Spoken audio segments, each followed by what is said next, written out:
The following program is a Nighthawk Network presentation.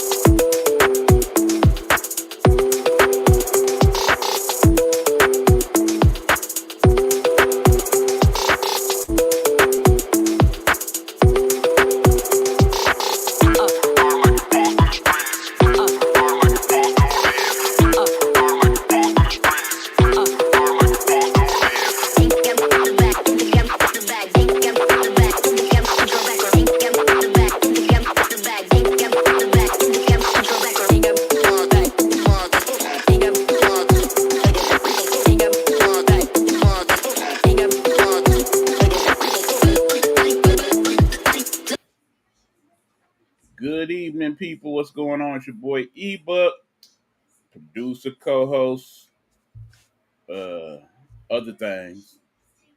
I'm here. It is the show that we do once a week. We call that show the Guru Sports Session. I am not here alone, which is a good thing today, because as y'all see, when I had the sunglasses on, it ain't been a good day. But we'll get into that a little later. Right now, we ready to talk sports with my brethren, young Hugh Lee. What's going on, Hugh? Hey, what's up, man? It's a lot of good stuff that's been going on, man, and we're gonna be discussing today. Yeah, well, hopefully that's a good thing because I need distraction because I'm feeling kind of But I will soldier on because, just like when we get to the NFL later, it's a lot of people that's got the soldier on too. Absolutely. Let's kick this thing off right, man. Let's talk about the WNBA playoffs and get an update of what was going on, man. If I was a betting man, I probably would have lost last night. That's why I wasn't really feeling too happy. I told you before they even played, I said, my man, I think this is gonna be it. And I think the Atlanta Dream and I think the Las Vegas Aces are going to move on. Wasn't too happy, man. Well, actually, I wasn't even really too mad about the Fever game. They let Alea Boston and Kelsey Smith just really cook Kelsey Mitchell. And when they cooked, I mean, whenever they play well, man, usually the team go as they go. More than anything, I was thinking, man, they got this 18 game win streak on lock right now. When I looked and I seen the score, then when they said it was a tied game, I said, ain't no way, because sometimes the messages come late.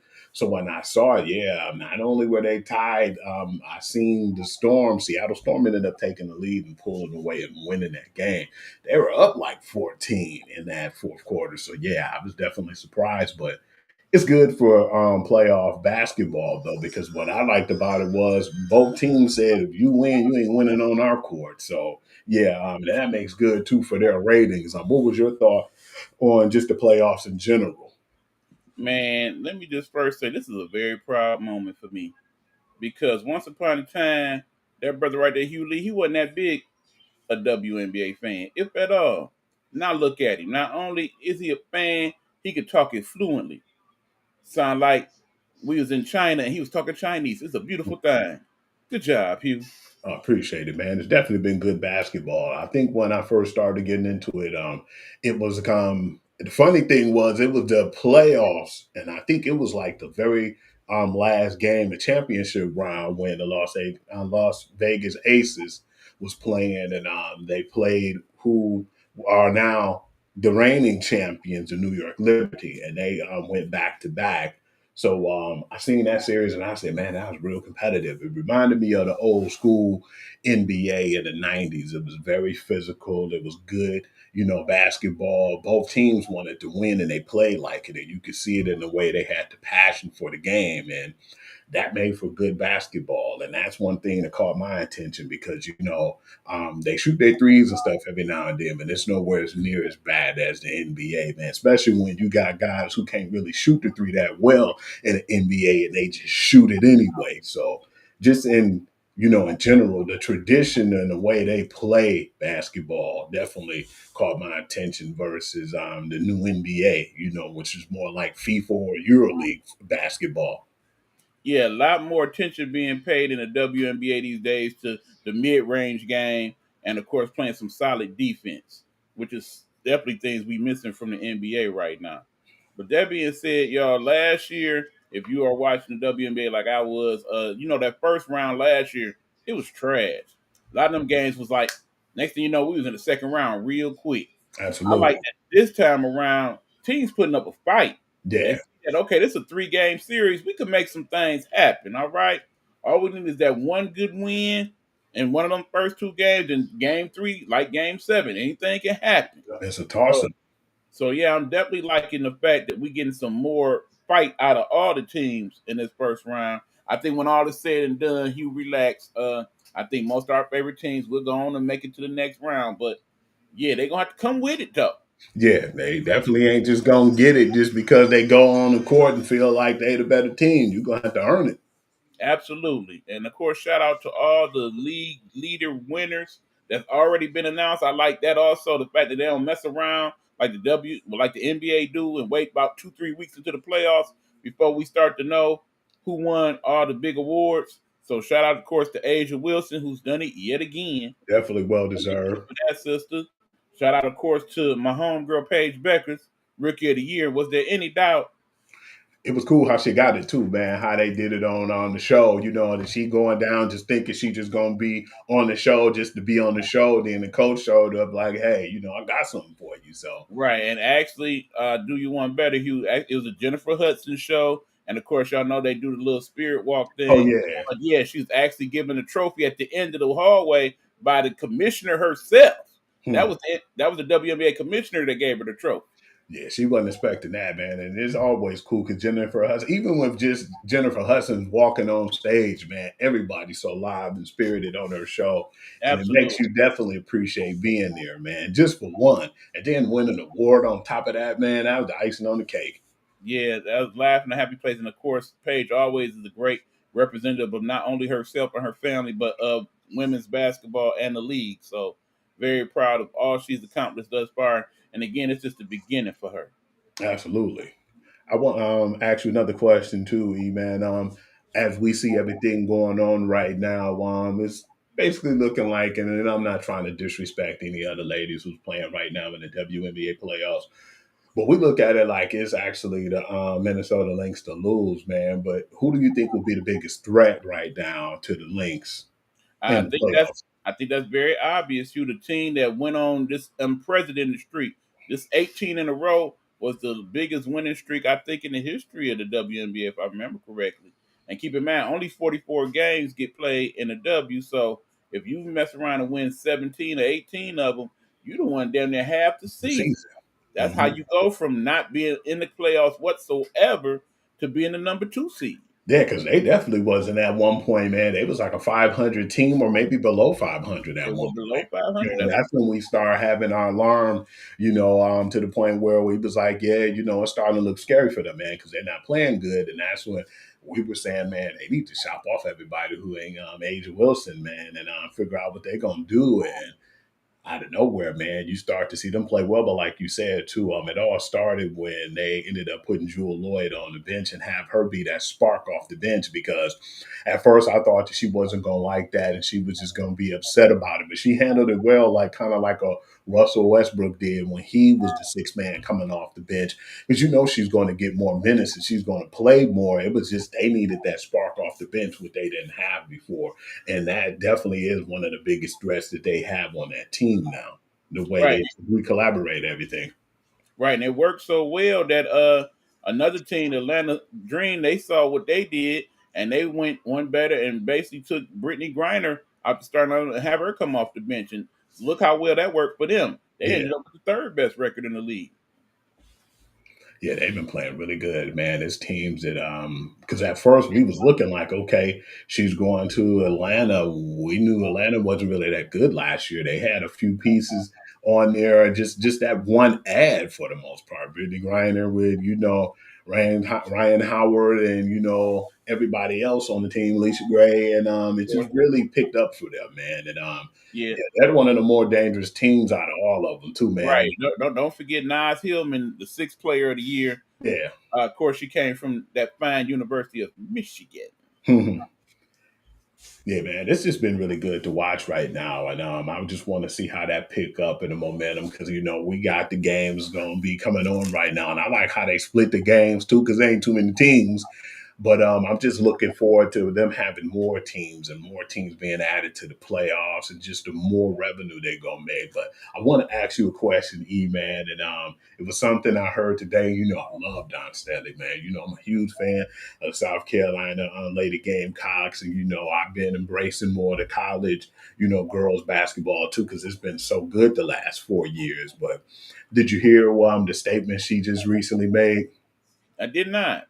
She said in the next 5 years, Angel Reese will not only be one of the main attractions in the WNBA, but she said that she think that Angel Reese being their ambassador in the WNBA can surpass the NFL.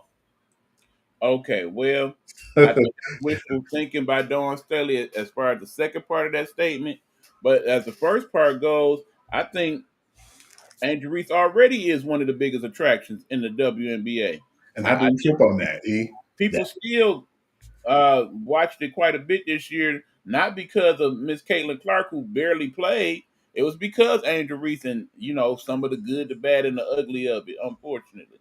But yeah, basically, I would say in terms of popularity in America, in terms of people watching what they do, she right up there now with people like Cardi B and of course Tay Tay and all of them. In yeah. terms of okay, where Angel at now? What's she doing now? She seen us pop up everywhere where everybody be. I mean, she Speak, was even at the doggone fight the other night. I was just about to mention that. Speaking of, it was cool to see her at the fight, but then what I'm interested in too is because I wanted to know your take on the fight because I just really feel like Bud is a really class act, man. We're gonna get into that, but it was just a really good fight, man. Because a lot of people thought at first that he didn't like Canelo Alvarez, who's one of the better fighters, and if Canelo don't like you, he'll let you know flat out, man, and he don't sugarcoat anything. He can back up whatever he say. But it was never really no hate or animosity towards those two, man. Things ain't even get heated when Dana White was trying to introduce them, man. And try to separate them, thinking that they was going, get physical, man. They was like, man, we don't even know why this dude right here, man. Ain't nothing going on between us. And it was just cool to see just a really good fight from two good competitors, man. And that really, I believe, revived boxing and is going to help boxing because we don't really see that often. When did you see the best fight the best? It's not really often in boxing. Most times they'll dodge the fighter if they don't want to fight him, man. They'll be like, hey, this bill right here, I don't really need it. It don't matter to me anyway. We done seen so many people vacate belts because they didn't want to fight the best. And it was just good to see that, man. I mean, I don't know if I want to see the Floyd Mayweather Mike Tyson fight whatsoever, like we discussed, but this was a fight right here that definitely will help boxing. Okay, well, see, in the end, I need y'all to realize we all won on Saturday night. Okay, first of all, Netflix won. One Hmm. of the most viewed spectacles they have aired since they've been doing live broadcasting. So yeah, they got a lot of eyes on that, and they ain't had no technical glitches like they tend to do with Oh some of man, these. they had to fix that. I mean, it was beautiful picture quality, much like how we have now here. But second thing is the venue won because everybody was in the building. Okay, Hollywood was in the building. The political realm was in the building. Uh, the music industry was in the building. Basically, anybody that was anybody There. showed up at that fight. It was big time, big, big, big time. Okay, boxing won because we actually got two quality boxers that did a good quality fight. I know people feel like, okay, well, damn, didn't nobody get knocked out, or it wasn't no big, powerful flurries or whatnot. But if you know boxing, like me and this dude know boxing, we seen one of the better fights you will ever see from two quality fighters. Okay, Absolutely. they both did their thing. Styles make fights, and again, I think that's why Bud ultimately won that fight because his style loaned itself more to fight Canelo than the other way around. In the end, of course, Bud won because he won all the belts. and he won the notoriety. And now, when you talk boxing, one of the first names should come out your mouth, as it should have been all along, was Bud Crawford. Canelo won because in the end, the way the payment set up, yeah, my man Bud, he got about good 50 mil or so for that fight. Canelo got about 150 mil for that fight. Okay? Because he was the bigger attraction. Yeah, So in the end, even though he lost, he still won. he don't back down for nobody. I Right. And always keep like in mind, Canelo. we gotta credit Canelo for that fight even happening. In Absolutely. the end, Bud was down day one, but Canelo, he didn't need that fight. Not Not really. at all. I mean, he got money, he got legacy, he got people lined up still want to fight him. And keep in mind, most people they seen that fight. I wish you would try to do what Bud did. It ain't gonna work for you. Canelo gonna knock their ass out. But That was a one-of-one situation. I like the fight too. At one point, and they showed that video a lot where Canelo respected his power, man. It was like Canelo swung and he ducked under him and he hit him with a really clean, hard shot. And his face jerked back, but then he turned back around like, man, like But he what know he was in you for a fight, man. And but that being said, Canelo ain't no punk, y'all. that's Canelo a strong dude. took some shots in that fight. I mean, hell, in some of them Triple G fights, Canelo took some shots. He ain't never get knocked out, Yeah. okay? And that's when we really, really start to respect Canelo. That's why it's all praise over here because we definitely thought Triple G was going to be that guy or the biggest attraction. Nah, Canelo wasn't having Right. Now, let me ask you what some people have asked you. Okay, let's start with Canelo. that. Mm-hmm. Do we need to see him fight anybody else? Should he just go and walk off into the sunset? Canelo don't have nothing else to prove, man. But if somebody want to come up and point him out, man, I wouldn't mind seeing Canelo get inside of him real quick. But I don't think he really had nothing to prove right now, to be honest with you. I can't think of nobody else in his weight class or close to it that I would want to see him fight.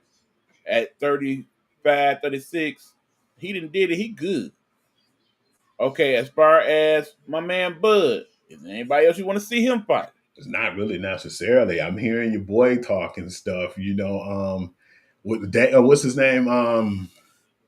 The dude who always in trouble, Devontae Davis. Yeah. It doesn't matter who his name is. No. Devontae Davis do not want no parts of Bud, okay? No, Keep in mind, Bud would have to go down to fight in his weight class, and that's like a good 20 pounds. Bud has no need to do that. not at all. Devontae would have to go up to fight him. I don't think that's going to be wise for him to do that. So, yeah. But Devontae just have to wonder what could have been. Because Him, or Stevenson, and anybody else talking junk. Because I think, and hearing Bud talk, he threw. Because when we seen one of the fights that I really knew where Bud was that guy was when one of my homeboys Dre, man, me and Andre always talked about fighting, man, and just wished it just took the front seat like it did before. I mean, UFC really been like in a league of its own, but we said we need that fight to make boxing relevant again. And when Errol Spence came out, and he was gonna fight Bud, I said, "Damn, this gonna be a good one." My boy even looked at it and he was like, "Hugh, I think that Errol Spence gonna beat him, man." I said, "You really think so?" He said, "Yeah, man." He was talking about the power Errol Smith, and Errol Smith got embarrassed, man. When I Very say much so. it wasn't even like he shouldn't even been in the same ring with him. I had to call my boy then, like, "You really think Earl can hang with him now?" And he was like, "Man, I didn't think he was gonna get beat that bad." And that's when I knew that was Right. the truth. I mean, truth be told, Earl ain't been the same since that car accident. Let's be honest. Yeah, And if you know the nature of what happened that day, Earl probably just should be happy he alive, period. yeah. That was a bad accident. But that being said, Bud, he been that dude since day one. Yeah. If I'm him, I'm taking my money and I'm running, okay? Because in the end, And that dude definitely got a future as a boxing analyst if he choose to. Keep in mind, he is one of the people that helps train people like Clarissa Shields. So if he wants to do that instead, he'd be good at that. So yeah, I'm good with Bud calling it today. Did you think we're gonna get that fight too, the Clarissa Shields and Layla Ali? No, I don't because if think we Layla was, would do that. Layla would have. I mean, you see, Clarissa got the money. She got the money for it. If she ain't accepted it by now, it ain't happening. In the end, I don't need to see that fight. Nah, because I Layla mean, don't want that smoke. I think even in her prime, Layla wasn't ready for Clarissa. I'm gonna just be honest with you. No, As much as I love Layla Ali. not at all. Hey, we can move on now. We can talk about some of the stuff that happened in the NCAA football this weekend. It was crazy too because what I seen at first, and we talked about it, I didn't think it was going to be that many good, matches, or matchups against teams. But a lot of teams said not so fast. Definitely the ones where the teams was ranked. And you even had some teams that was unranked and made some upsets. I'm going to start off with that team in general, E, because you basically mentioned them and you brought them up and you said that people need to put respect on their name, but damn, I didn't think that they was going to do what they did and was respected in that game. They looked like that was their home field. They was in South Carolina, but Vanderbilt punked them dudes. When I seen the score when it was 31-7, and they got basically it was 31-0.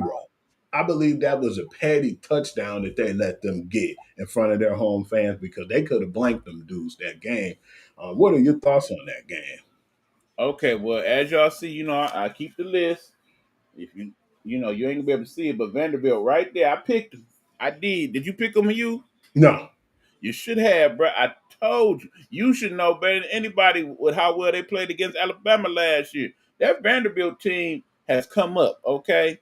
Understand, as anybody should, any team in the SEC is a threat.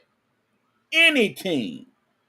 yeah, Because of the nature of the competition that they play and the fact that when it comes to football, all of us around the country know best conference by far, no disrespect to the Big Ten, but by far is the SEC. So if I'm trying to be seen, I'm trying to play football at a high level in college, that's where I'm going.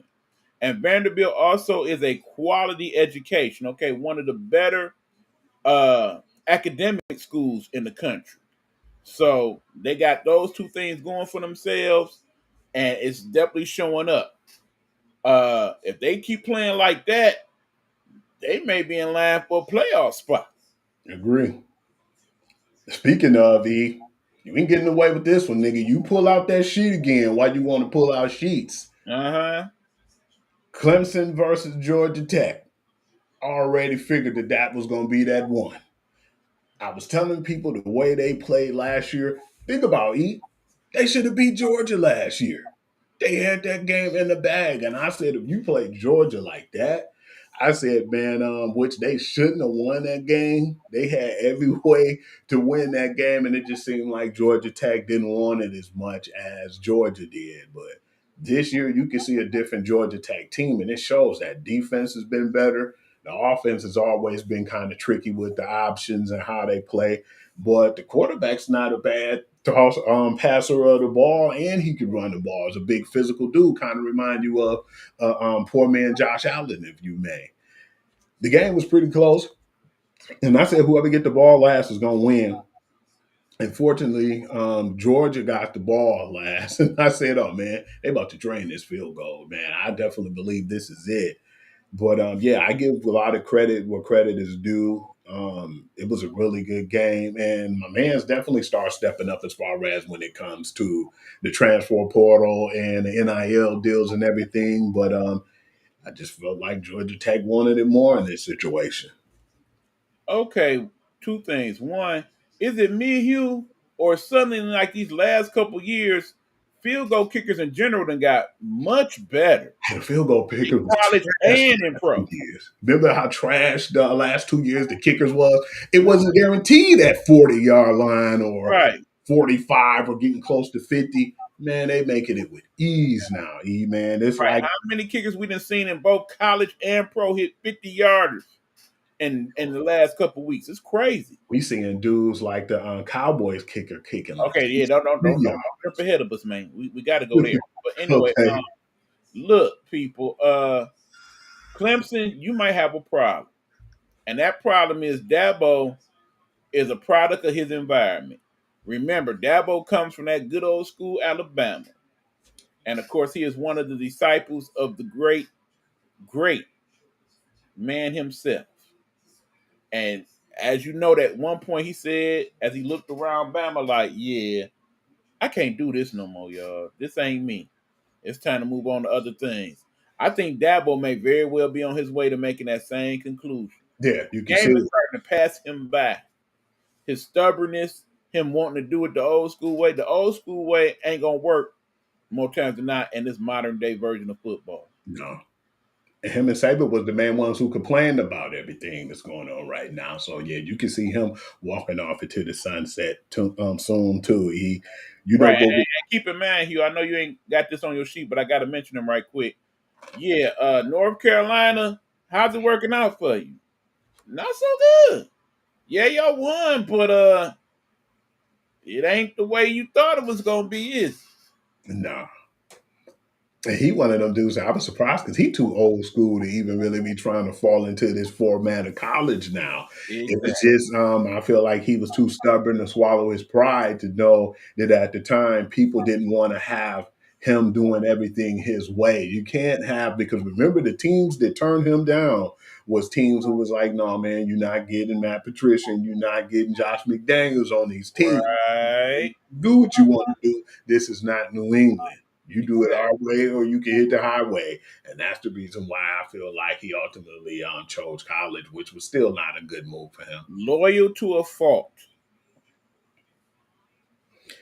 It was another good game too, man. It's funny too because Brian Kelly was ready to kill that dude in the media when he was announcing this game. It was a pretty crazy game, but it was just like both teams looked really bad. The defenses look good, but the offenses look terrible, man.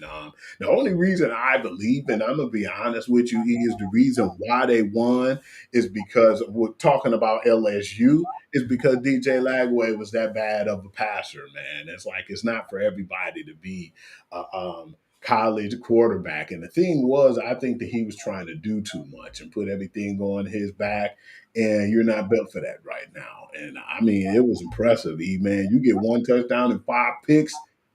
I'm surprised he's still their quarterback, if he's still their quarterback. He won't be to do it again next week. But I've been telling you all season, Hugh, Florida cheeks, dog. Yeah. Now I got to give them a little credit. They're not total cheats because that defense is That decent. defense ferocious, man. Definitely 3 or 4 people on that defense that's gonna be playing on Sunday. But that being said, yeah, offensively they're Not a good. dumpster fire, especially with that kid Noah Way, because ain't no way he should be the quarterback. I can't even see them making him a Gidget back later on down the line. I mean, Florida, they didn't have their share of quarterbacks where, okay, yeah, you could kind of throw, or yeah, you could kind of run and do some things. Shout out to Tim Tebow. But yeah, for him, no, this ain't that. Maybe if you go down to one of the lesser schools, you might be able to do a little something. But the And SEC, that ain't gonna get it, bro. And as far as my man Brian Kelly go, bro, you in the SEC. They're gonna ask you questions like that, okay? You should know this by now. Understand, you at LSU, you done had some good success at LSU, but you ain't had the type of success that they trying to get.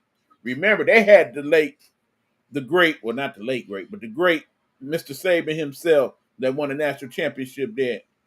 They expect things. They expect big things. And you just giving them some okay things. That ain't gonna get it done. yeah, he was pissed too. All they said was he was on not they wasn't looking good on third down. They looked bad on third down. Yeah, like I said, I He kind of lost. understand his frustration with that being the first question they asked. But you can't be frustrated at them asking the question. It No, makes it sense. was obvious. And then you had all the blowout games like Indiana crushed Indiana State. I was glad that Michigan, they took the training wheels off my man's Bryce Underwood, but it was just like one of those regular, typical Saturdays that we see in college.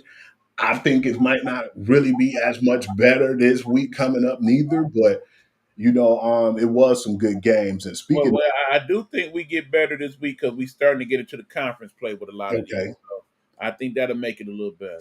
how did you feel about the South Florida, the Miami game, man? I thought that South Florida was going to play a little better, but yeah, man, I definitely feel like with Carson back at the realm over there, man, he was smart to do what he did. He felt like his days was numbered in Georgia, and he ended up leaving.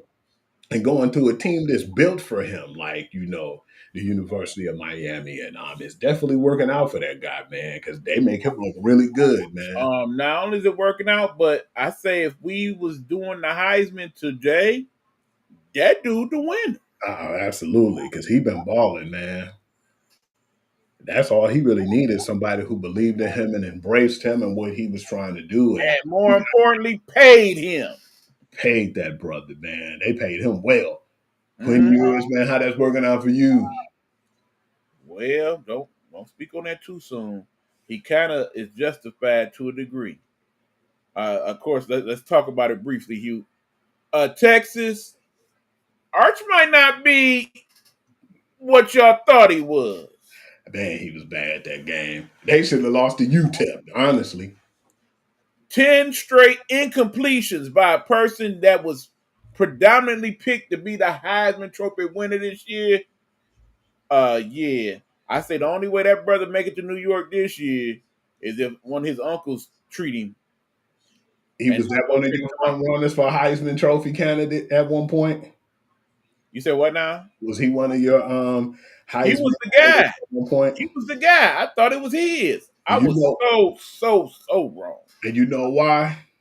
Let's think about it, E, because I felt like that way myself. A lot of them guys from Texas ain't there to protect him no more. You got no Xavier Worthy and some of them weapons they had before in the I don't past. have some of them big dudes on the offensive You line. don't have them dudes no more, man. You have a team that's basically an up and coming and like a new surrounding. Not like the other team, that we play, our rival game, that red team, who just basically built within and they still got pretty good nucleus over there, what I could say, and they build pretty good from the development, the NIL, and all the things that they've done well. Right. Y'all have that opportunity too, and y'all have that NIL money to actually Big bump. time. That's why the boosters and the donors right now in Texas, they not happy. I'm surprised They look winning, they not happy. How bad was it, E? They booed the hell out of your man.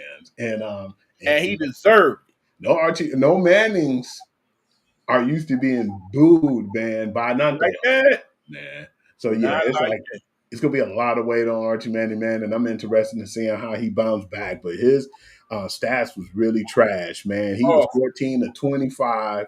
He had a touchdown and an interception on 114 yards passing. It was really bad. And like I said, 10 straight incompletions at one point as well. That's just atrocious, man. No. I mean, some people called him a generational talent. No. I think they kid Bryce Underwood is a generational talent. That dude, not so much. Yeah, I don't know, man. Maybe that name carried more than people gave it. Right. People thought he'd be better than both Eli and Peyton. I'm sorry, he will not be better than Peyton. That's clear to see. His uncle Eli, maybe. But yeah, no, he will not. He not even Archie, okay? The original Archie Manning. That's funny. Man, this was a really good one too, man. And I know you ready for this one, but it made me sick to my stomach, this game.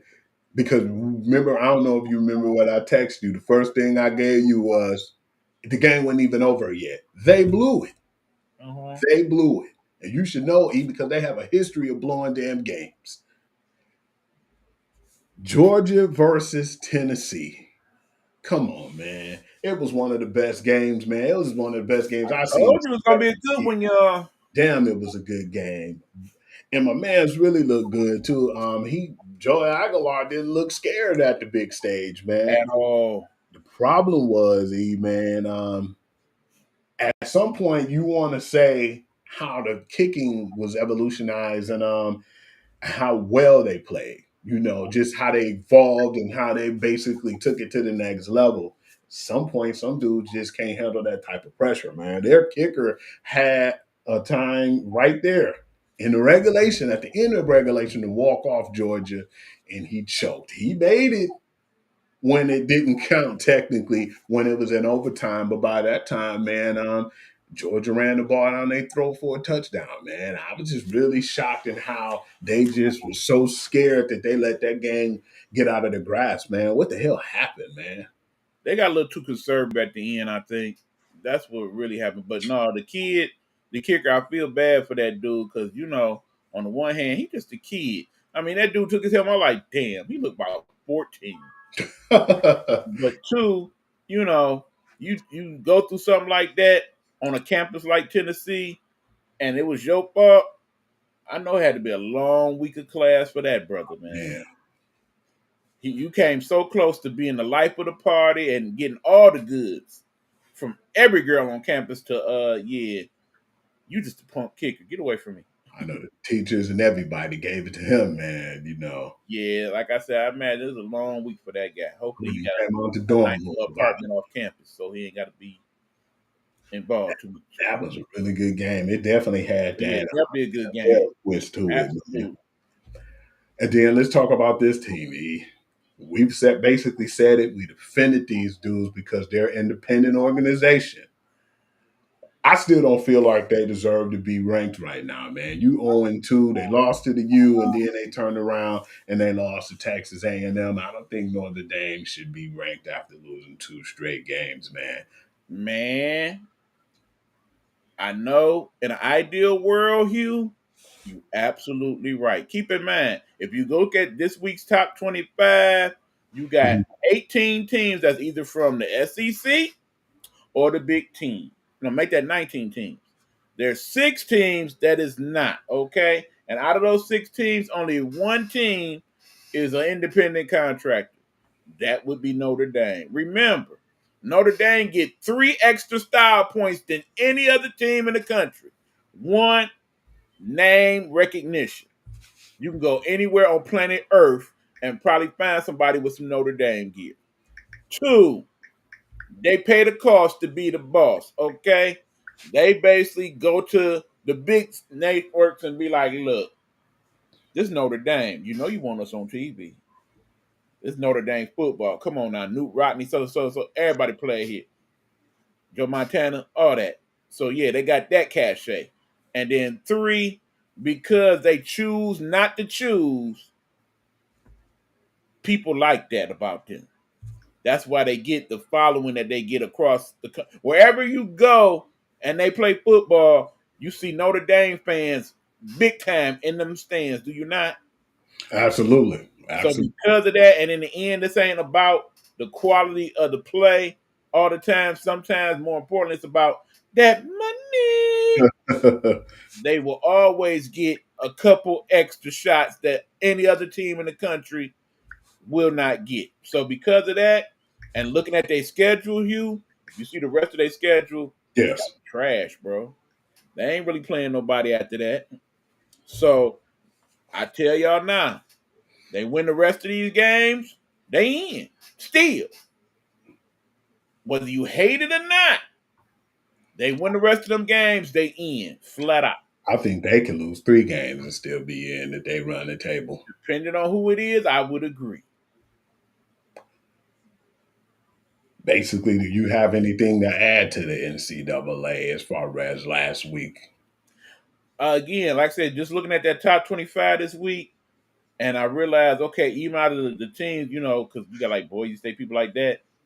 If you one of them mid majors, or hell, HBCU, y'all might start just blowing teams out of existence, okay? Mess around, be 11-1. Y'all just ain't getting in, dog. And it ain't fair.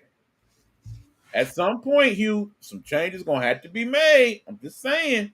Yeah, because we've seen teams like what was that one team, the Chandeliers, Costa Rica. Yeah, Yeah. gosh, it definitely been in like some type of Coastal Carolina, there you go. Carolina. Them dudes, man. Yeah, that team, man. I just feel like they always play well, man, and they'll probably lose a game. Sometimes they go undefeated and they still don't get the recognition they need. But yeah, you're right. Something have to give now, man, to where you can make those teams be protected and have an equal playing field, man, because it's still a little biased when it comes to the rankings. So yeah, they're gonna have to fix Yeah. something. Have So somebody. remember, we don't have that problem with college basketball because of one, how the playoffs are set up with the whole Final Four thing, but also because it's so many teams that get considered in that okay, yeah, we might just be little punk schools, Chicago State or whatever, but when the Final Four get here and March Madness, we about to show y'all we the real deal. You ain't gonna get that opportunity. And I don't care if you do go up to 16 teams or 24 teams, it just ain't gonna work out the way it need to for college football. And that's what they're trying to do, get more teams so they can try to have more teams be put in these playoffs. But And in the end, they won't get more teams the way we need them to. They'll just get more SEC and Big Ten teams in there. more teams will be leaving, like some of the like Pac-12s and stuff. And then remember, I was telling you, I think it's going to be like that at one point, man. Big Right. Ten, SEC down the middle. Because in the end, it's gonna boil out. Okay, I want to get in. I can't get in the way I need to. SEC, can we be done? Big Ten, can we be done? It's gonna come to that. Hey, man, that's all I had to say about the NCAA football. If you want, man, we can hit this commercial break and we can get into the NFL. All right, let's hit these commercials, y'all. When we come back, we will be talking to NFL and what happened in good old week 2. Yeah, I got some things to say about a couple teams. You already know who it is. But yeah, this is the Guru's Sports Session. That's the Guru right there, young Hugh Lee. I'm your boy E-Buck. We'll be back after these words from our Nighthawk Network. You know the motto, Hugh. Nighthawk Network. Our voices for our people. Hello, hello, hello. It's another glorious day, my T-Sippers, and you know what time it is. I hope you have all of your comforts together because it's time to dish tea. And you're dishing tea, darlings, with Big Meat. Can't wait. It's time to dish tea with Big Meat. It's time to dish tea with Big Meat. It's time to dish tea with Big Meat. It's time to dish tea with Big Meat. Darling.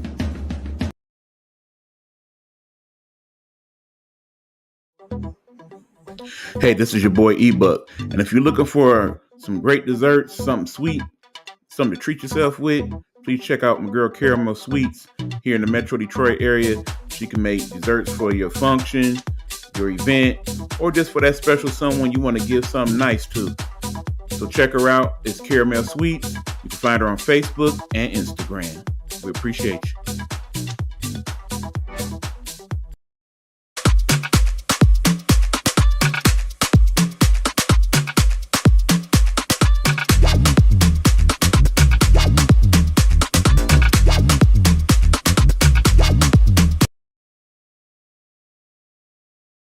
If you're building your dream from scratch, mic in one hand, hustle in the other, this one's for you. Road to Stardom Network and Nighthawk Network present a podcast for the indie by the indie, all genres, all grinds. From hip-hop to metal, jazz to trap, we're breaking boundaries. And it's not just artists. Entrepreneurs, creatives, and self-made bosses, we see you. We're giving you the spotlight. This ain't mainstream, this is your stream. Coming soon. Be ready.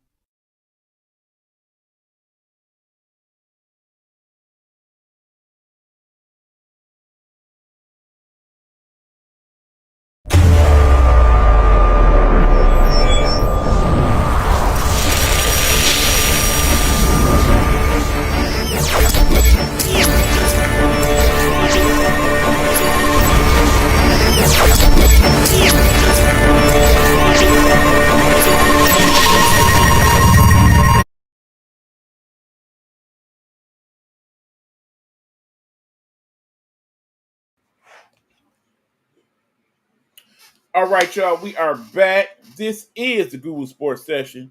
That man right there in the red is the Guru, Hugh Lee. I'm your boy E-Buck, producer, co-host extraordinaire, and we are ready to talk some of that NFL. Thank God, week 2 definitely better than week 1.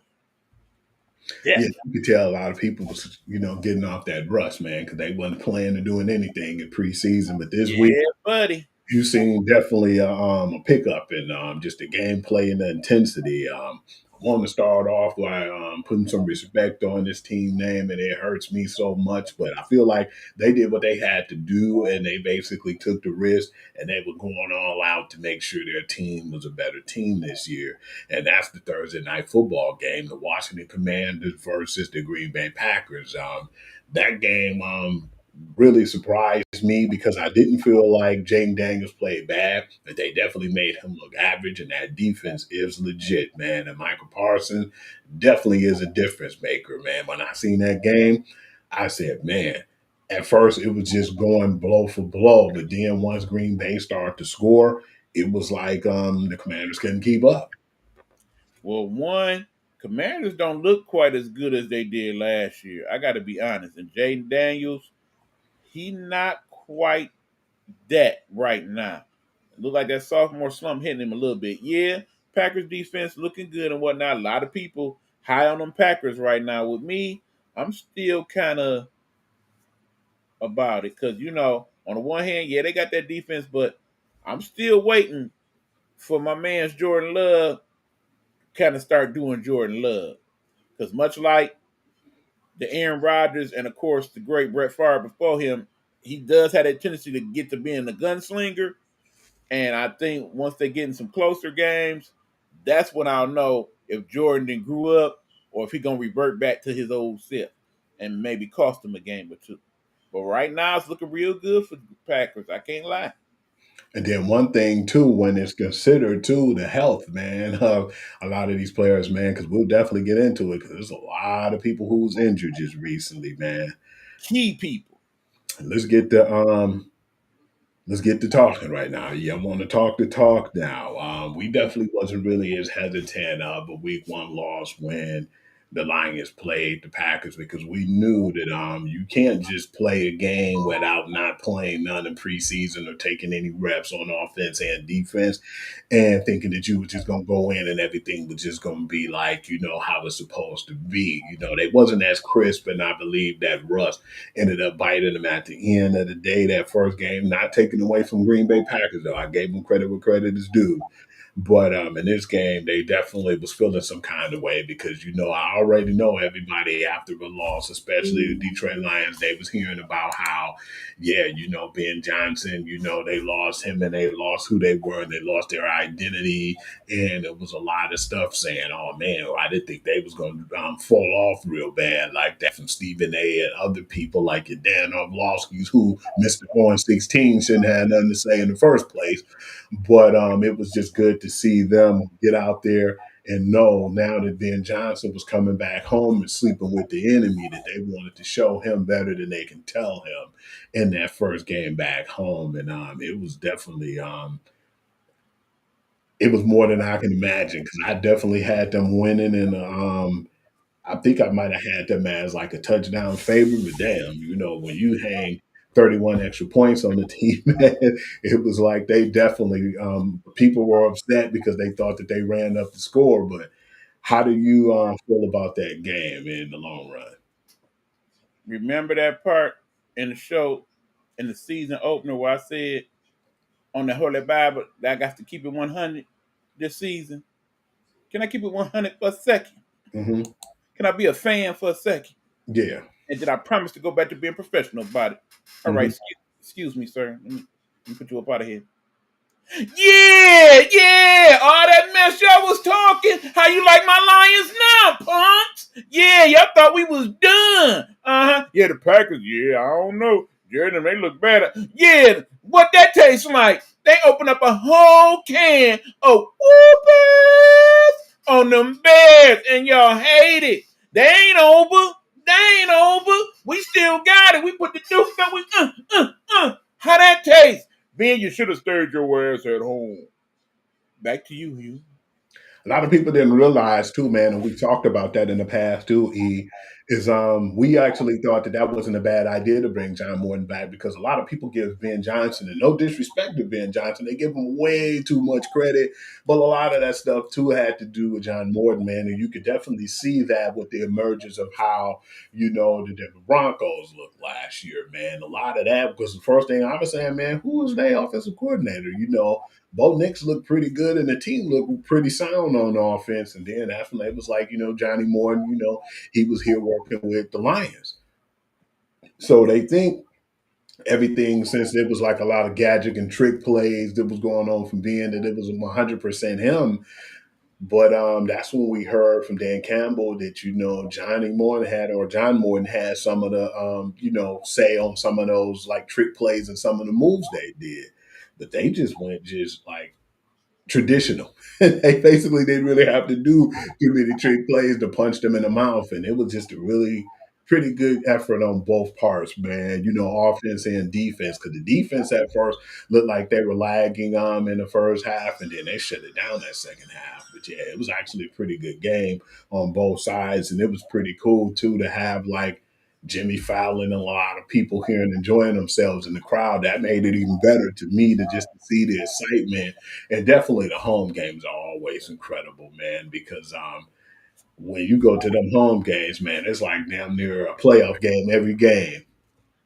Mad respect to my man Jimmy Fallon for showing up in the D and showing us much, much love. Okay, I always appreciate when people come here and they tell people about the Detroit that I love, not the little mess you always see on TV. Yeah, those things do happen here in my city, but it's far more good than bad going on in these streets. Okay, back to the game. Now, yeah, Chicago, they got some work to do, no doubt about it. We thought that they'd be a little better this year anyway, and then that's not really that much to say. Yeah. I mean, it's crazy because if you listen to some of the Chicago sports talk, because, sometimes if I'm able to, I like to listen to what the opposing fans thought of the game. Man, in Chicago, they not happy. They not happy. Some of that same mess the Lions fans was talking last week about by Dan Campbell. Or they already ready to string up my man's after 2 weeks. Like, yeah, he got to go. Yeah, I don't like that kid Williams, the nail polish and all that. Yeah, get that punk up out of here. Yeah, they not happy in Chicago right now about them Bears. Trust and believe. I definitely humbled myself after the game because we still got a lot to go on from, man. And Yeah, it may be a whole different story this week, but we'll get to that. get to that. Formerly Detroit Lion Matthew Stafford with a game that I didn't really too much care for, but we know that this team was going to have growing pains, man. By the way, that score with the Lions was like really bad, 52-21, and they had a 31-point lead, and nobody expected that. I gave credit and said a touchdown lead, but I didn't expect that to happen. But with the Rams and the Titans, like I said, man, it's going to be growing pains for Cam Ward because it's not that much talent over there, man. But Stafford looked pretty sharp, man. That final score was 33-19. But how do you like the new addition of, my man's Devontae Adams over there? Man, Stafford always played pretty decent when he got a quality receiver. Mm-hmm. And of course, for the most part of his career, he didn't have that. Whether it was Cooper Kupp or Puka Nacua, or of course the great Megatron, you give him somebody that he could target like that. That dude always had that weapon.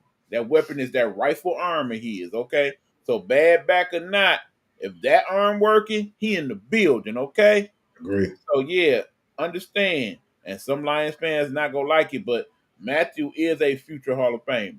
Period. This was a game right here, that was really bad. And I don't know who we picked in this one. I think I might have picked the Bengals, barely. But the Bengals playing the Jaguars, man, I still feel like the Jaguars had that game in the bag until they didn't. I was really shocked that they actually didn't pull that one off. What was even more surprising to me is this is where the injuries kick in now. Joe Burrow being out for 3 to 4 months is not looking good for the Joe Cincinnati. Burrow's done. Okay, let's not even sugarcoat it with that 3 to 4 months. His season's over. Mm-hmm. And remember what I said, man. He's played for like 4, maybe 5 years now. He went to the playoffs before, but what he have really done after that, man? They'll start off slow and they'll look bad in the end. He'll be so close to making the playoffs to not making the playoffs. So, as much as I feel like how talented he is, I can't just keep riding that Joe Burrow train and saying, "Oh, he the truth, man." When he's always injured. Or they'll have a really bad start and they don't make it to the playoffs, man. It's starting to get to the point where I'm starting to look over that dude and feel like, what has he done for me lately? Okay, Cincinnati, I got to invoke a name that you probably not going to want me to bring up, but I got similar thoughts. Y'all remember that dude Carson Palmer? It's starting to be kind of that same story. When well, very well. Top 5 quarterback in the league. When not so good, not so good. Understand, Cincinnati, you got a small shot in the dark because y'all do have one of the better backups in the league. That dude Brown is decent, but he is also very mistake prone, as you saw in that game. So it's maybe a long season for y'all considering the division you in. But yeah, if you think about y'all's going to the big one this year, nope. That walked out the door when Joe limped out. The Flacco Ball. Cleveland Browns versus the Baltimore Ravens. That game wasn't even close, and that's why we're kind of humble right now because we looking at the competition right now going on for next week. And Lamar Jackson didn't really have to do as much, but what he did was very effective, man. He was on 225 yards in the air, 19 to 29, and 4 touchdowns, man. And he just looked clean that game. He didn't really have to run or do any scrambles. He did most of his damage in the pocket, which a lot of people don't give him credit for. Yes, I still feel like when it's necessary, he needs to use his legs, but it wasn't really necessary in this game because he picked that defense apart. And that final score, 41-17, is definitely what I'm expecting right now from the Cleveland Browns. But then I still feel like, hey, if Miles Garrett happy with that money and he settled for that money, I'm happy. Misery needs company. I hope you happy where you at, brother. Well, don't speak so fast. Trade deadline coming. Who knows? Mhm. But look, told y'all, Baltimore the real deal. Okay, they the real deal. Keep in mind, for all intents and purposes, they should be 2-0 right now. They just lost that game against Buffalo by about that much. And it's crazy because now they don't even have the super leg kicker. They just doing it with all the other weapons they got. And they do have weapons, including two of the biggest ones in the league. When you talk about young Action Jackson and of course the big fella, King And Henry. So yeah, uh the key is that they got a decent defense to go with it. But bottom line, if you can't stop that offense, you're probably not gonna win. you're gonna be in for a long And game. trust to believe, more times than not, they're gonna get there. Absolutely. This is where another injury happened, man, with Justin Fields with the Buffalo Bills and the New York Jets, man. We already was feeling happy for Fields because how well he played that game one. And it was like both teams came out winners, even though they were 0-1, because we liked the emergence of how they trusted in Justin Fields. And in the second game, he was injured. I don't know how long he's going to be out for. But the Bills just kept chugging along, man. That final score was 30-10, and I still feel like the Jets got problems depending on how long Justin Fields gonna be out. Man, I was feeling pretty good for a boy, at least as good as I could feel for a person that went to that school down south. But yeah, I like that kid Justin Fields. He showed a lot of moxie, and I think he was starting to piece some stuff together. And you know, it's not over. He only out for a few weeks, so it ain't the end of the world for him. But yeah, I'm curious to see. I don't even know who the backup is for the Jets, but yeah, I don't think he gonna make out too good in the end. That offense worked for the Jets because they had the person to work it out. I think whoever else is taking the spot, maybe not so much. Yeah, I think Tyrod Taylor gonna be Okay, start. well, yeah, I'm gonna take a little bit of that back because you know I always did like him as a backup. He Yeah, definitely also is one of the better backups in the league, but you know he is limited, and we know that. Otherwise, he would have been a starter somewhere by now. agree. This was a game right here that if we didn't have to speak about, we wouldn't have. But yeah, man. New England Patriots ended up making the Miami Dolphins on to this season, and definitely the sky falling there in Miami because I've been hearing rumors if they within a 6 game don't look as good or look as bad as they have been, because everybody still feel like right now from just basically the talking heads and people around the NFL, they think that the team just gave up on Mike McDaniel's, man. So they're saying by that 6 game, if they don't improve, they're going to get rid of him and the GM and everybody else in the building. So that game, I felt like Tua played a little better, but it was just surprising to me. Yeah, We didn't never say nothing bad about New England's defense, but the offense actually stepped up and pulled this game out for them, man. And that final score was 33-27. But I was just really surprised because Miami is playing at such a bad pace and not even nowhere near we thought they would be. I'm thinking we're gonna look at this a couple years from now, and Tua's gonna be a fine backup somewhere or coaching somewhere, because his days is numbered.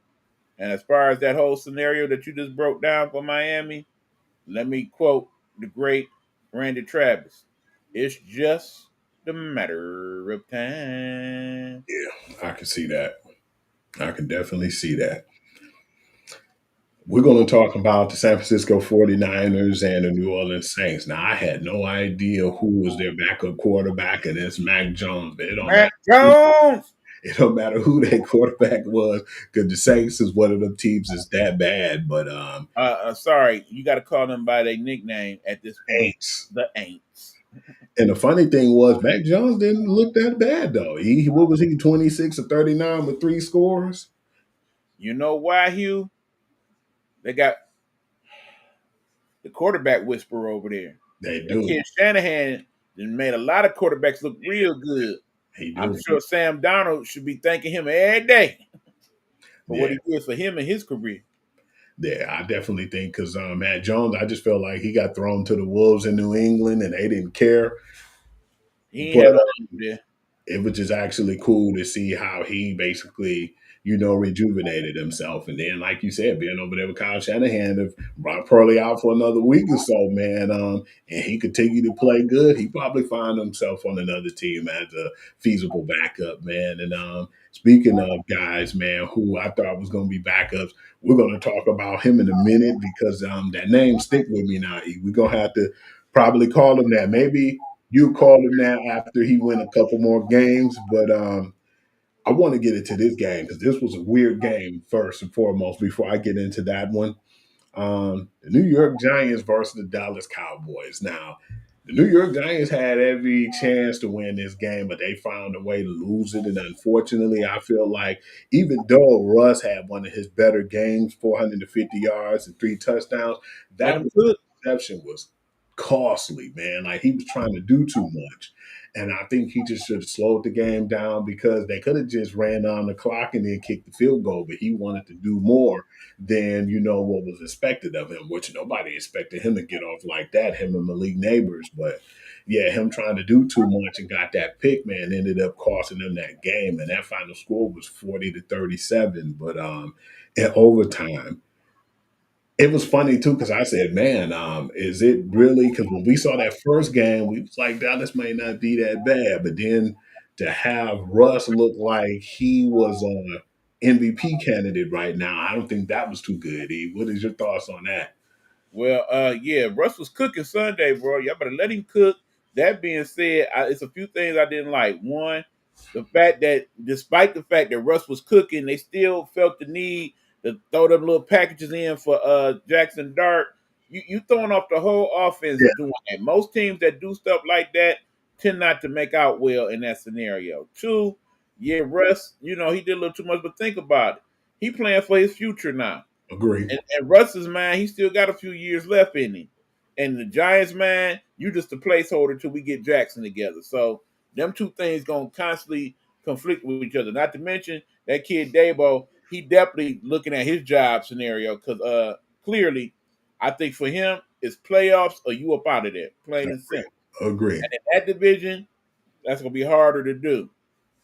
Very hard to do now that the Cowboys actually playing better and Washington kind of, but still, decent. But yeah, that's what I saw there. But yeah, another thing, Malik Neighbors, welcome to superstardom, sir. I think that was your coming out party this week. Yeah. And I think we might have to start calling LSU wide receiver U at this point. I definitely have been, man, because they developed too many guys. When you got Jamar Chase, Malik Neighbors, you got Brian Thomas, and guys like that playing on that level, yeah, that's definitely wide receiver U, without a doubt. Don't forget the great Justin Jefferson, absolutely. Man, I definitely was going to talk about Justin Jefferson, man, but at the same time, I got to dig a little bud too because them growing pains was there in that game. But Indeed.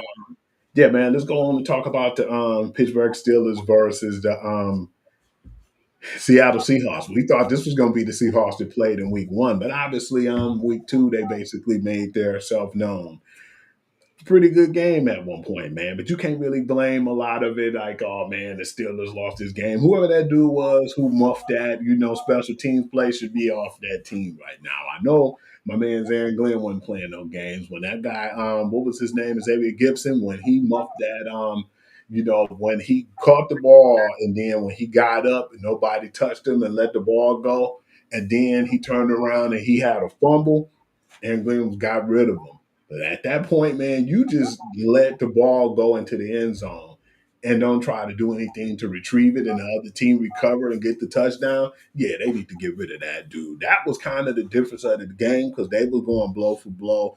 But then you still got to give credit where credit is due because Sam Darnold had a pretty decent game. Besides the 2 picks, he had 295 yards and he had 2 scores. And then, Aaron basically did the same thing. He had 203 yards. He scored a touchdown, but then he had 2 picks on the game too. So, yeah, it was more or less like the Steelers, yeah, they lost that game at home, but I believe that they'll adjust because it just seems like with Mike Tomlin as the man in charge, it seems like they always are playoff bound. Whether they had this game right here that happened where they had a chance and, they kind of blew it, I still feel like they're going to compete. Any given Sunday, that was pretty much that. But for the Steelers, we fall down, but we get up. They'll be all right. Because like I said, when all is said and done, I don't know how Tomlin keep managing to do it, but he does it. When all is said and done, they will win more games than they lose yet again. Absolutely. Let's get into this next game, E. Well, we had a pretty good game, too. It wasn't really that bad. The Denver Broncos versus the Indiana Colts, a.k.a. Indiana Jones, was in the building. Yeah, man, that was a crazy game. It was back and forth, and I thought at one point that the Denver Broncos was going to pull away with it. But it was just surprising to me because Daniel Jones didn't even hesitate, man. He didn't flinch in that game. And that he did just enough for them to win that game at the last minute, too. It was a really exciting game. But what was so crazy about that game was if Denver would have just stayed the pack, man, it didn't make that crazy mental mistake, that they would have won that game because when the guy tried to block, he used someone and try to leap over him. You can't do that anymore in the NFL. If you do leap, you got to leap over him and don't touch him. Clearly don't touch him and try to stop the field goal. But at this point, when he touched the person on his team to get leverage, they called it back. The dude had a second chance of redemption, and he ended up making that second kick. He wasn't going to miss that. That was down the middle. And that final score was 29-28, and that was a really good game, though. Yeah, you like that nickname, Indiana Jones. It's not just you. It's starting to catch on. A lot of the talking heads starting to call him that, too. So, yeah, I imagine they'll have the T-shirts and all that in Indianapolis. Good for you, Naptown.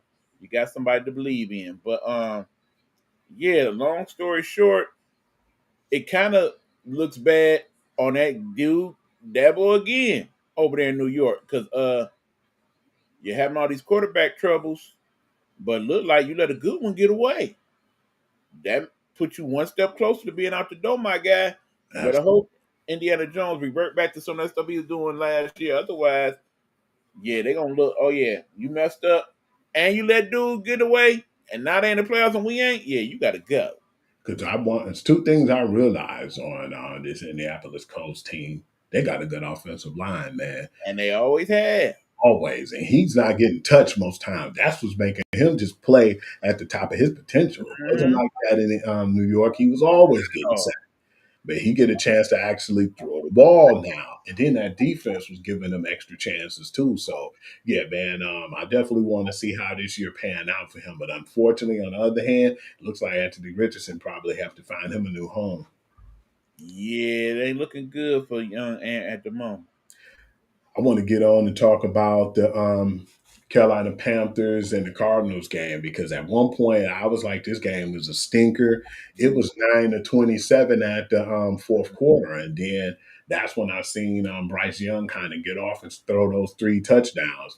The issue is right now that team still got a lot of issues and problems they got to take care of. That O line didn't give him no protection. You see, it was like 3 or 4 sacks that he got, before the game was over with, and they gave them every chance to win that game. But it was just like it was too much of the Cardinals defense. They held them, man, and a lot of penalties, a lot of just bad mistakes in that game. One of the worst games on paper to me. But yeah, I still feel like right now, man, they got to figure out what they're gonna do in Carolina, man. Whether it's gonna be get rid of the quarterback, but they're gonna have to, rebuild and just do that whole team. So, I mean, it's not as much of Bryce's fault as people might want to put on it. but what I mean by that, and not trying to throw him under the bus, at least try to give him to a team while y'all still have a chance to, have some of the guys on your team that you can actually get something for. Because like you said, man, he looked good in that game, man. But it's like, man, you don't got no O-line. I only saw bits and pieces of that game, but I really thought at one point, I wonder what Bryce would look like on this Cardinals team. Yeah. Keeping in mind that him and Kyler Murray in terms of size comparison, kind of similar. Mhm. I mean, granted, he don't have the athleticism of a Kyler Murray No. or the arm, but I think on a decent team that's kind of set up like that, where it would be to his advantage, and he has some better weapons on the outside, I think he might just be decent. Yeah, because think about it. This was his stats right here, man. 328 yards a year, 35 of 55. He had 3 touchdowns, and he only had 1 pick. And like in that fourth quarter, man, I got to make sure, man, to get with you, because you're going to have to see that on your NFL Plus, the NFL Rewind. You got to check that game out, because when I seen that last quarter, it really got interesting, because it wasn't a good game until that fourth quarter when he got the comeback. I must admit, several of the games this week in NFL did kind of have that tone where they was kind of snoozers until that fourth quarter, particularly some of the later games. But yeah, 35 for 55, impressive and not at the same time. 35, 330, that's good. Missing 20 incompletions, not so good. Then the thing is, too, speaking of the games who we seen it was kind of sluggish, but this was a defensive battle, because it wasn't really a lot going on in this one either, which kind of surprised me too. You called it. You said that the Eagles was going to be over the Chiefs. I didn't think the Chiefs was going to mess around and lose at home, but it's like the sky falling out there in Kansas City right now, man. That final score was 20-17. What was your thoughts on the game? Okay. Now look, people, y'all know what this is, right? Y'all know what this is. Now we at that point in the world that is the Chiefs, where either you love them or you hate them. It's a familiar spot because, any team that wins a lot, particularly on the championship level, they get to that point. We done been there with teams like the Warriors, with teams like the Miami Heat. We done been there with teams like the Yankees back in the day, with the Dodgers now. When they get to winning like this and they start to not win so much, y'all loving it. Because some of y'all to the point now where you hate the Chiefs. You hate them because they constantly on TV. You hate them because they constantly advertising on the various commercials. You hate them, of course, because of Tay-Tay and young Travis Kelce. Some of y'all can't stand them just based on that alone. But you hate them. You hate Mahomes. You hate his smoking hot wife. You hate the whole scenario, okay? That being said, let's look at it for what it really is. It's a good team with some key people out right now, okay? They should have won that game, Hugh, and you knew they should have won that game. I picked them to win, so I wasn't really too happy to see that. Right. If not for that Travis Kelce blunder, they probably would have won that game. It was like damn, like that's not Travis Kelce-ish. That was very weird, man. Of course, if you hate the Chiefs, as some of y'all do hate the Chiefs, y'all had to love that. That's why they lost. He bobbled up the ball. I couldn't believe that. He had the ball, and it's just like it wasn't even so much a bobble. It's kind of like, here you go. If he just would have kept running straight, man, rather than stopping, that would have been the game. Right, but see, then you got to remember, y'all, these are the types of games last year that Kansas City found a way to win. Absolutely. That's all that people talk about. Man, they always win in some old crazy fluky way. It ain't like that this year. They So, lost these last two games in but they crazy. was in both of those games, y'all. And remember, like I said, they got some key pieces missing. So, you know my saying, because I love it from the great late Rudy Tomjanovich, never underestimate the heart of a champion. And trust and believe, she's still our championship material, okay? So, yeah, they 0-2 now, and granted, we already know the statistic. 82% of all teams that go 0-2 usually don't make the playoffs. I think this is going to be the exception. The Patriots made the playoffs 0-2 before, twice, and won the actual Super Bowl. Indeed. Check this out, E. Optimism is coming right now for that team. It's a possibility that Xavier Worthy might play this game. I just seen that popped up on my phone, so he might be playing in that game. And the competition is not really nothing that I'm afraid of. I think that if he is, they'll win that game convincingly, and we'll talk about that when we do like the predictions. But right, and we know Rasheed Rice will be back sooner than later. So, and don't think y'all got over on them yet. I want to get into the growing pains, E, which we said was going to happen this year. Atlanta Falcons versus the Minnesota Vikings, and here go another injury, man.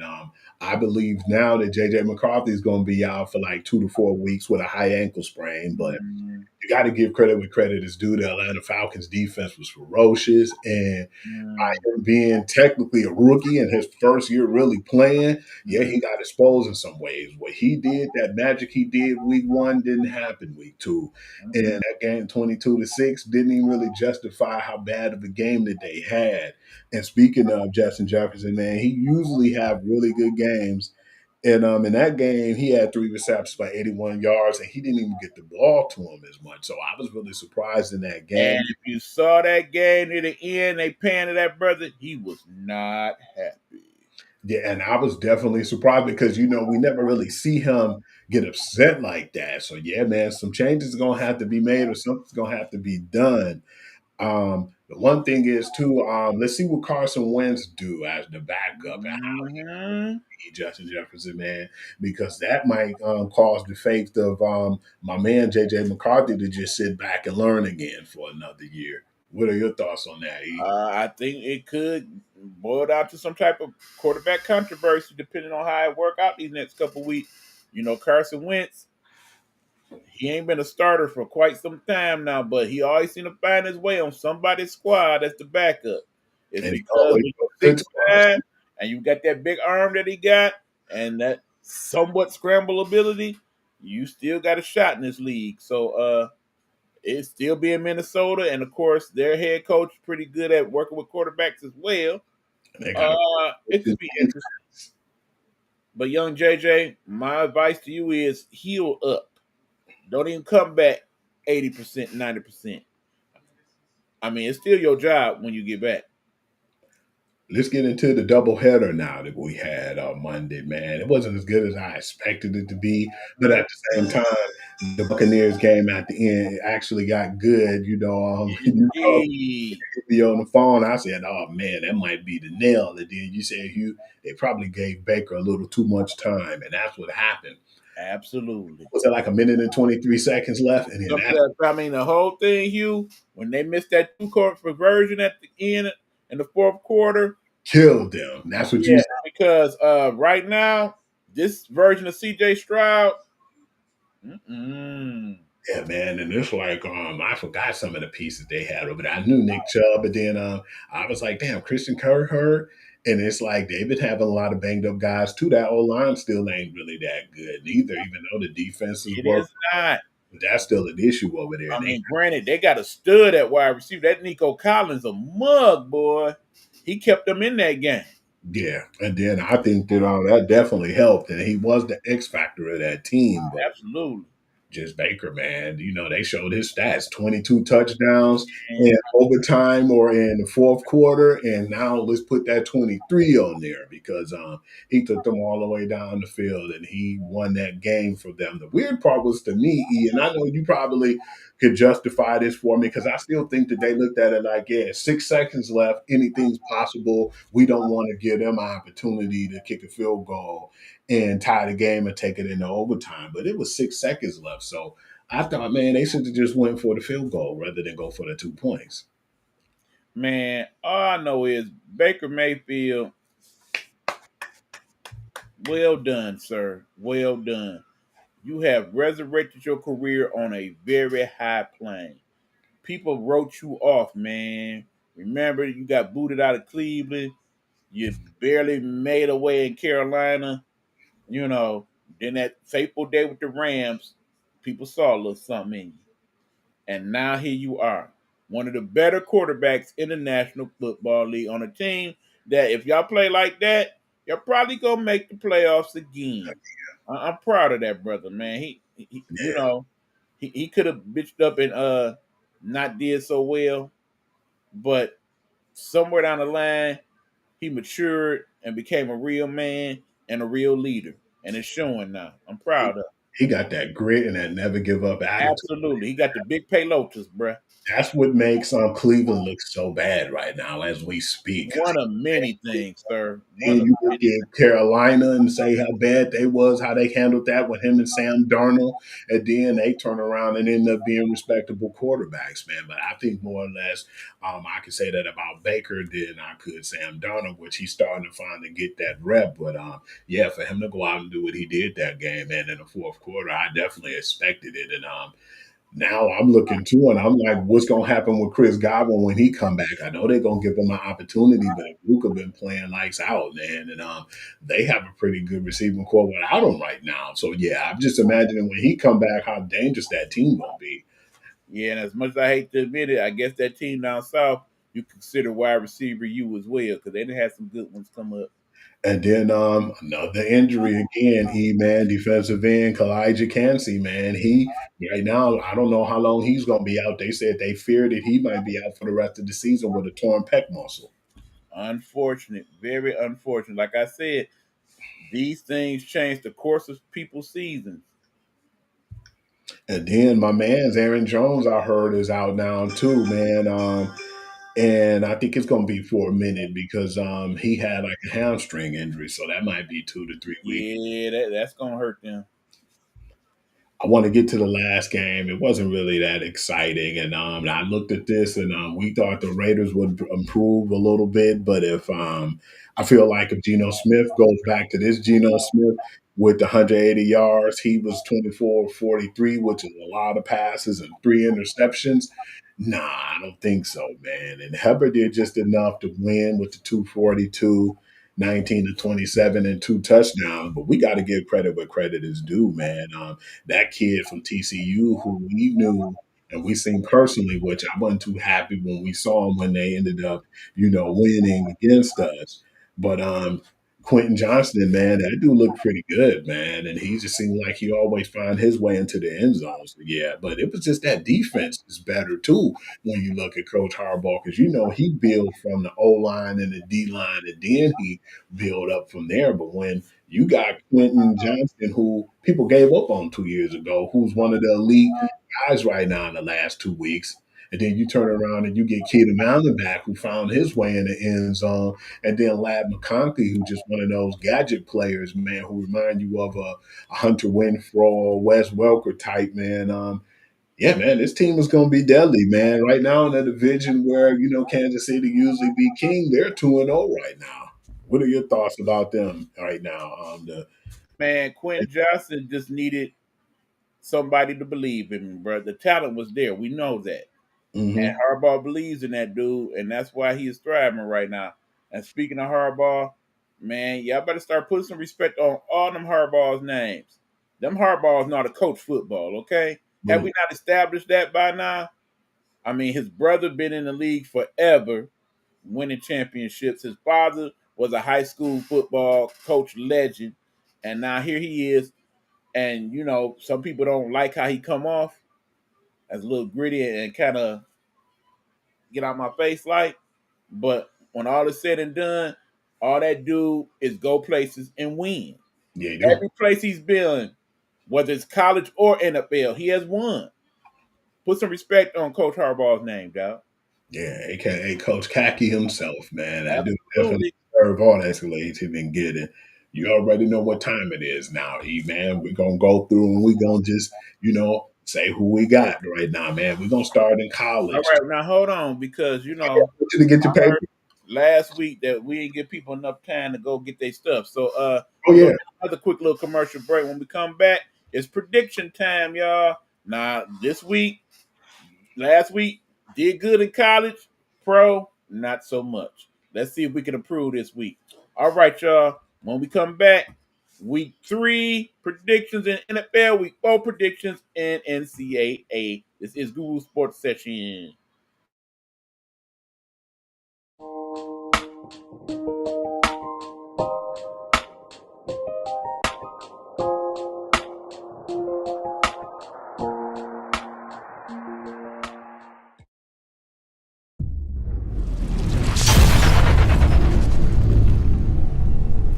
He talks sports his way.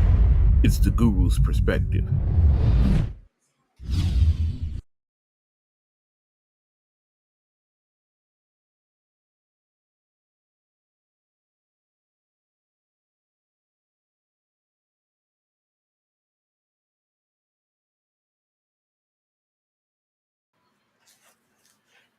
All right, y'all, we are back. It is prediction time, y'all. Let's get them in. He's going to give you the things, and we're going to go. Remember, y'all, if y'all actually betting these, damn point spreads, just bet the money line. Always better to bet the money line. All right, go forward. All right, you got Michigan and Nebraska. Number 21, Michigan versus Nebraska. They got Michigan right now with 1.5 point favor. Damn, that Michigan going to win that game by about a touchdown and some change. Yeah, I mean, I'm not drinking too much of the blue and yellow Kool-Aid because of what I saw last week. It's just Nebraska decent, but Michigan a couple notches ahead of them. I think we're going to see that this week. I'm gonna roll with Michigan too, and I'm gonna go with that touchdown. I'm gonna go 7.5 on that one. I'm going to go about 10. Number 17, Texas Tech versus number 16, Utah. Damn, this might be the game of the week. I told y'all, I'm going to say it again. Don't sleep on Texas Tech. They done showed you what they talking about. Money well spent down there so far.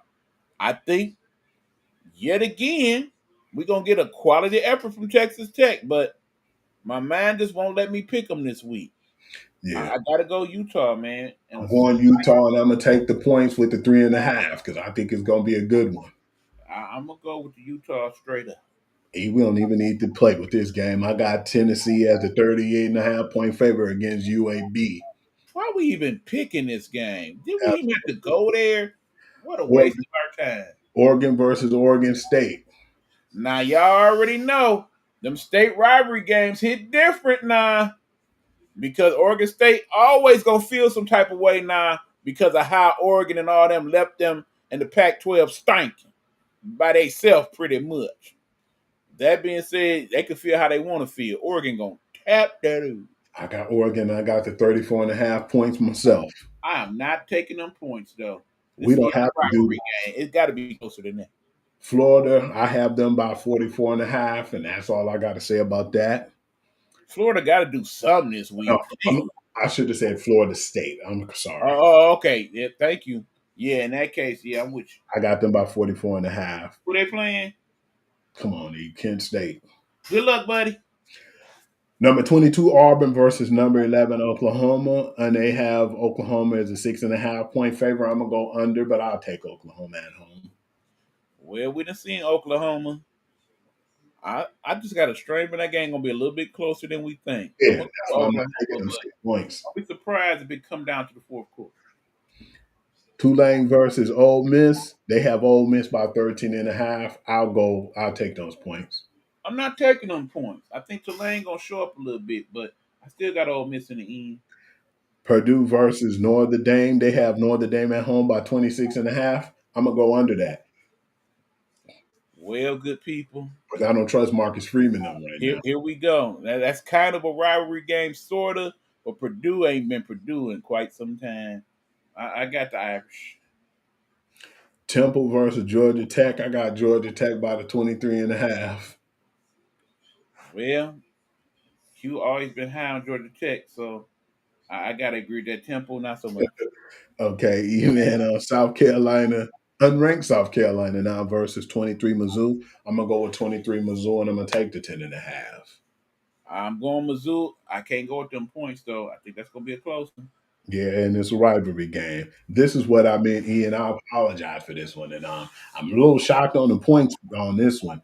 They have Florida versus Miami. Now, this is a hell of a rivalry game, but they only have Miami by 7.5. I'm gonna go over that. I got them by 14.5.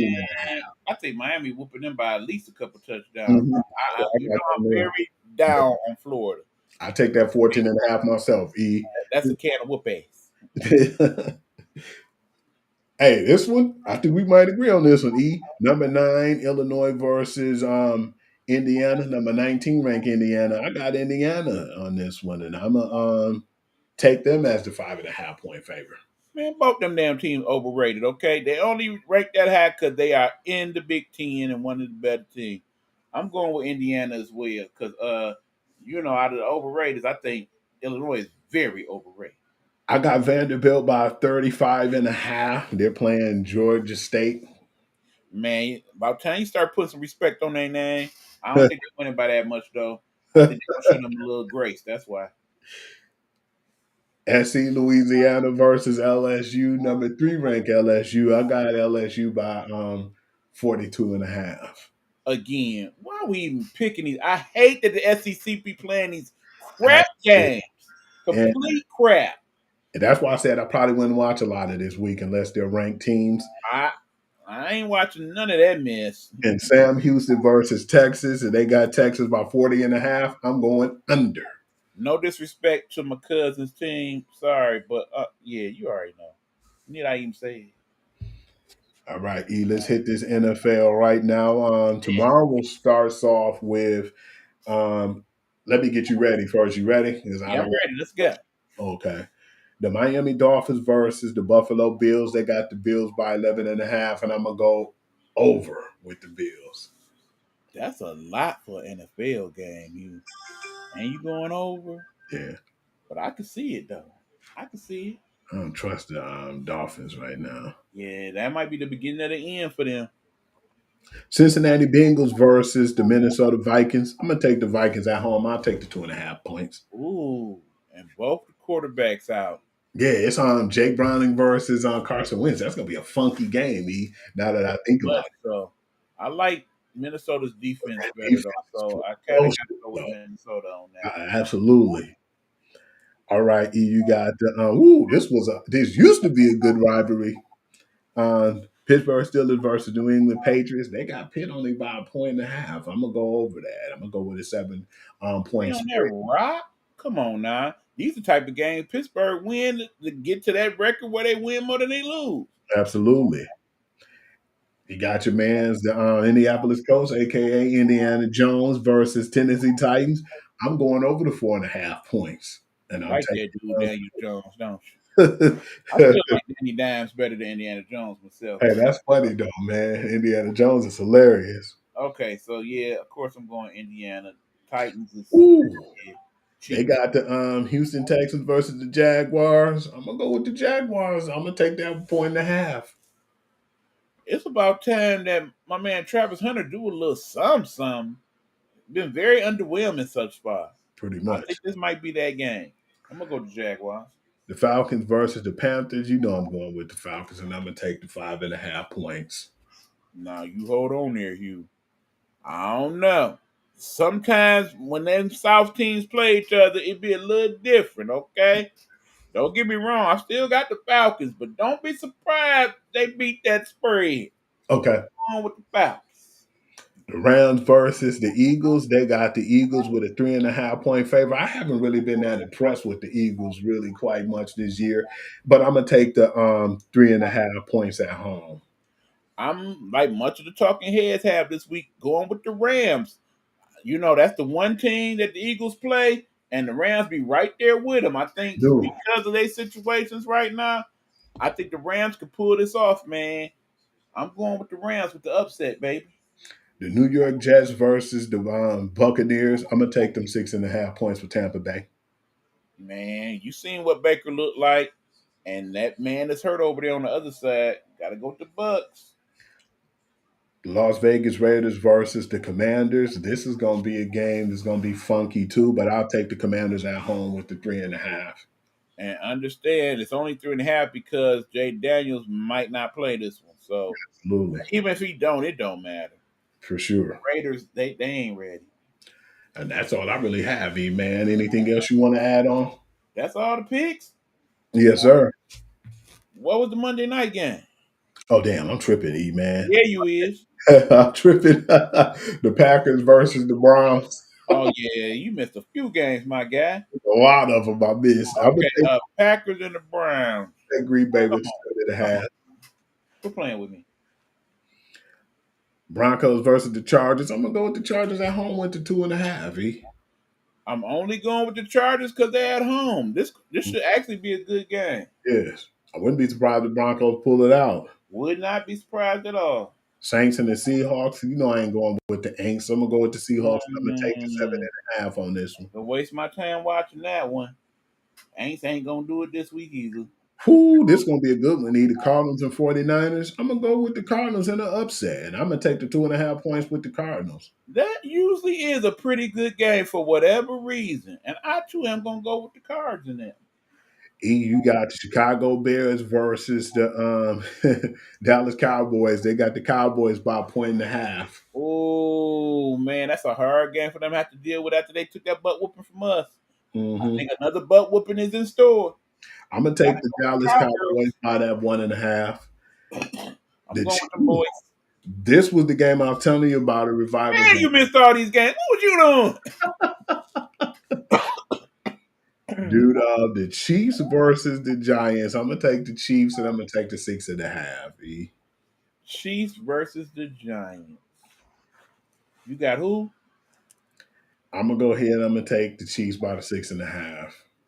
Well, Especially if Baker really gonna be back. based on how the Chiefs usually do things, would not be surprised if they don't make that point spread. But I got them winning that game. Yeah, I was tripping, because I missed out, especially on this game. You basically missed all the afternoon game. I got you. The Monday night football game. Exactly. The Detroit Lions versus the Baltimore Ravens. I'm gonna take the Ravens at home, but I'm gonna take them. I'm gonna go under the 4.5. As soon as he said that, my head hurt. Cause damn it, I want to be a fan and say I got Lions all day long, but I can't do that. Not. Remember, I put it on the Bible.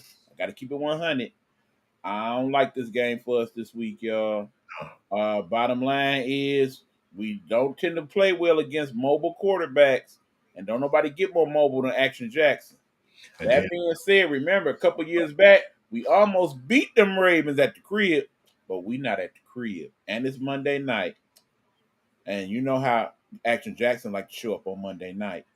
Yeah, I got to go with them Ravens, man. But I'll gladly eat that crow or that raven if we mess around and win. I wouldn't even lose no sleep. That's one. If we won, we wouldn't lose no sleep, man. And Absolutely. but I just don't feel like they're gonna be able to stop the powerful run game. Yeah. Lamar. And they're going to have their trouble with their defense as well. So, yeah. I just hope it don't get too ugly. Agree. Now that I've said that and got that out the way, anything else would you like to add, E? I'm just gonna add one more thing because I don't want us to go too long. Yeah, congratulations to the Big Dumper over there in Seattle for breaking one of baseball's better records. He is now the owner of the most home runs in a season by a switch hitter with his 55th. I mean, very impressive. I mean, you got to remember, y'all, as a person who was formerly a switch hitter, no homo. Pause or whatever we need to throw on that. It ain't easy hitting from both sides of the plate. Don't forget, he hit 2. He hit 56. Exactly.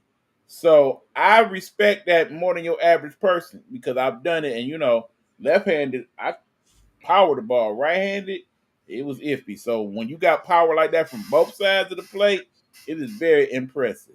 Not to mention he hitting around 300 as well. So yeah, shout out to that brother. Absolutely. Well, that's all for me, man. Yeah, that's all I got for us this week. You know what to do, my guy. Right, y'all already know what time it is. I appreciate y'all, and me and E been working hard on the productions and everything we've been getting in lately. But you guys can follow me, Hewley at Hoovy on Instagram. That's WHOOVI. Facebook, I'm Sports Guru to You, where I put a lot of the late breaking news, and then I give you the final scores of the games and keep up with all the news around NFL, NBA, etc. And on TikTok, I'm Hugh.Lee6. And I usually put up highlights from all around the leagues, NFL, NBA, you name it. And of course, if you have any questions or things you want us to do, man, you can reach out to me as well as the sports guru to you at gmail.com. Thank you. And we appreciate you guys from always chiming in and keep it up. Don't forget to click on our link to like and subscribe. Yeah, we definitely need y'all to do some more liking and subscribing because we starting to do some things. You've been looking on some of our pages, some of our reels, people, y'all starting to recognize them and like them, and we very much appreciate that. We've been working hard on our content creations, as you can see from our backlights and all of that.